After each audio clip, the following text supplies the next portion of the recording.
Profecia de Balaão. Um rei, como uma estrela brilhante, vai aparecer naquela nação. Como um cometa, ele virá de Israel. Muitos profetas anunciaram a vinda do Messias, mas talvez nenhum tenha descrito com tanta precisão como Balaão. Mesmo sendo Balaão aparentemente a pessoa mais improvável para fazer isso, o que mostra que Deus pode usar qualquer pessoa. Eu sou o Matheus Diniz. E eu sou Neila Oliveira. E você está no canal Lamed, onde você estuda a Bíblia de um jeito diferenciado. E vamos aos abraços desta semana. O primeiro vai para a base Crescendo em Cristo, da Igreja Nova Altamira, da cidade de Altamira, no Pará. Para a base Brava Luz, da cidade de Itajaí, Santa Catarina. Base Área 51, da Igreja Jardim Gralha Azul, da cidade de Ponta Grossa, Paraná. Para a base Sodoli, da Igreja de Tucuri, na cidade de Porto Velho, Rondônia. Base Betelgeuse, da cidade de Erval do Oeste, Santa Catarina. Base New Power, da cidade de Loanda, Paraná. E para todos os adolescentes da cidade de Petrópolis, no Rio de Janeiro. E para você que ainda não é inscrito nesse canal, se inscreva agora. Aproveite enquanto a gente está falando isso, vai aqui embaixo, clica naquele botão vermelho escrito inscrever-se e continue acompanhando os nossos vídeos. E se você já é inscrito, não se esqueça de ativar o sininho para receber as notificações, inclusive para ver em primeira mão, assistir em primeira mão o vídeo que normalmente estreia às quintas-feiras à tarde. Deixe seu comentário também para a gente ter essa interação com você. E agora, vamos para o vídeo.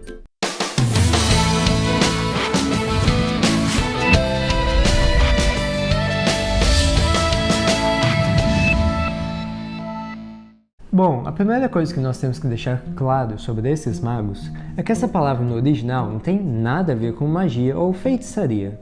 A melhor tradução seria sábios, pois eles pertenciam a uma classe de pessoas instruídas, pessoas nobres, conselheiros reais e até filósofos, os estudiosos da época.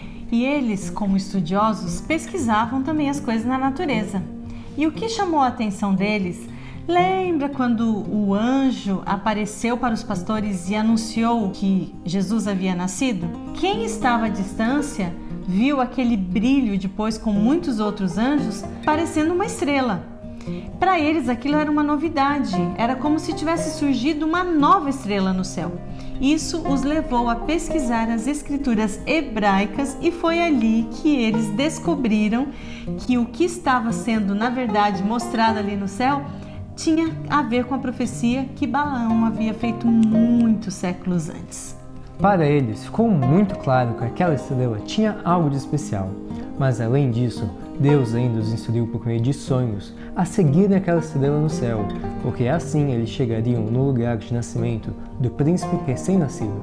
A região do Oriente era rica em artigos preciosos. Sendo assim, eles não saíram de mãos vazias. Eles levaram aquilo que havia de mais precioso para ofertar àquele por meio de quem todas as famílias da terra deveriam ser abençoadas. E é por causa desse detalhe dos 3 presentes, o ouro, o incenso e a mirra, que a tradição normalmente apresenta os 3 reis magos. Mas na verdade, em nenhum lugar está escrito a quantidade dos magos que foram visitar Jesus em seu nascimento. Deve ter sido uma viagem bem longa, não é? De onde eles estavam até onde eles deveriam chegar. E tem um detalhe, eles só podiam fazer essa viagem à noite, afinal de contas eles estavam sendo guiados pelo brilho da estrela. Mas o que será que eles faziam quando não estavam seguindo viagem? Vamos ver o que nos diz aqui? Em cada parada que faziam para descansar, os viajantes examinavam as profecias. A convicção de que Deus os estava guiando se aprofundava. Embora longa, aquela foi uma viagem feliz. Eles chegaram ao território de Israel e podiam ver Jerusalém à distância. Eles então se apressaram, pois eles viram que a estrela parou exatamente em cima do templo. Quando eles chegaram, eles pensavam que aquela seria a notícia que estaria na boca do povo. Todo mundo estaria comentando, talvez até teria uma festa para esse novo rei que acabara de nascer. Mas para a surpresa deles, quando eles chegaram, parecia que ninguém sabia de nada e que eles não estavam interessados nisso também. Os sacerdotes se orgulharam por muito tempo de ser os guardiões ali das profecias, das escrituras. Para eles era algo muito estranho que homens que eles consideravam pagãos viessem com essas perguntas falando sobre o nascimento do Messias.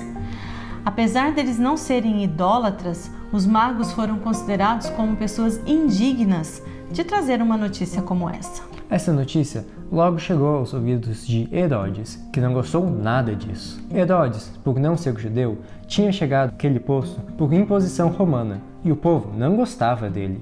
E agora ele ficou muito preocupado, pois havia chegado a notícia que alguém havia nascido para tomar a posição que era dele.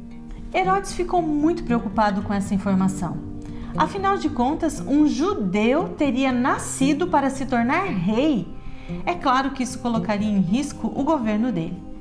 E ele começou a desconfiar que os sacerdotes e os estrangeiros deveriam estar unidos ali, conspirando para tirá-lo do poder. Ele então chama os sacerdotes, os mestres da lei, e exige que ele lhes diga qual seria o local do nascimento desse rei.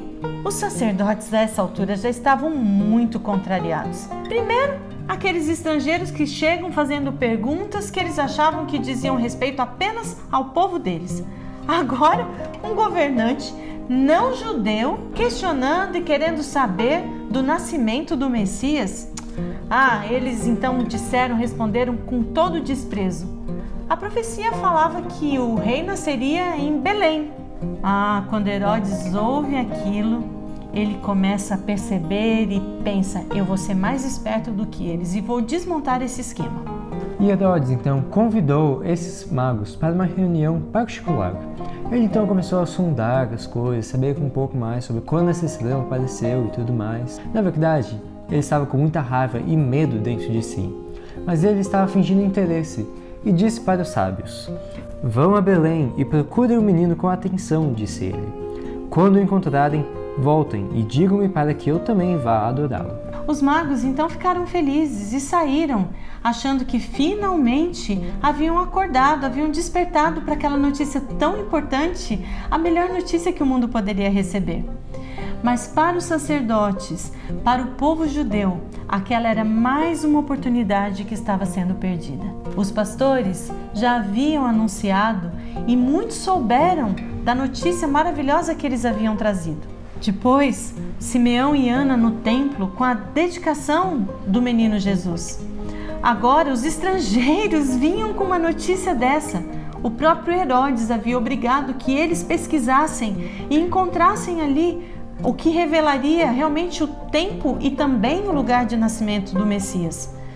Mas para eles, aquilo foi demais, feriu demais o orgulho deles. Deus não poderia mandar algo tão importante por meios tão simples, por meio de estrangeiros. Não. Ali eles começaram a rejeitar tudo que apontava para Jesus como o Messias prometido. Os magos saíram de Jerusalém para seguir o seu caminho até Belém, e para a felicidade deles, eles viram a estrela novamente, que os guiou até o local onde o bebê estava.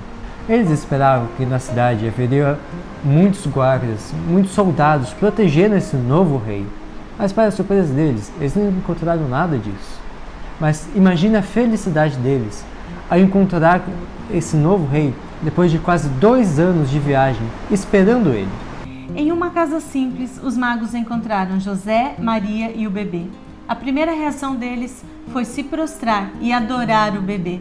Em seguida, eles lhes deram ali os presentes, que eram oferta que vinha de um coração puro, sincero. Os magos pretendiam voltar logo em seguida para avisar Herodes de que a missão que lhes havia sido confiada tinha tido muito sucesso. Mas eles foram avisados em sonho por meio de uma mensagem de que eles não deveriam mais se comunicar com Herodes e, inclusive, voltar para o seu país sem passar por Jerusalém. José também recebeu um sonho, dizendo que ele deveria fugir para o Egito junto com Maria e Jesus, pois a vida do bebê corria perigo. Herodes desconfiou que havia alguma coisa errada, afinal estava demorando muito para os magos retornarem.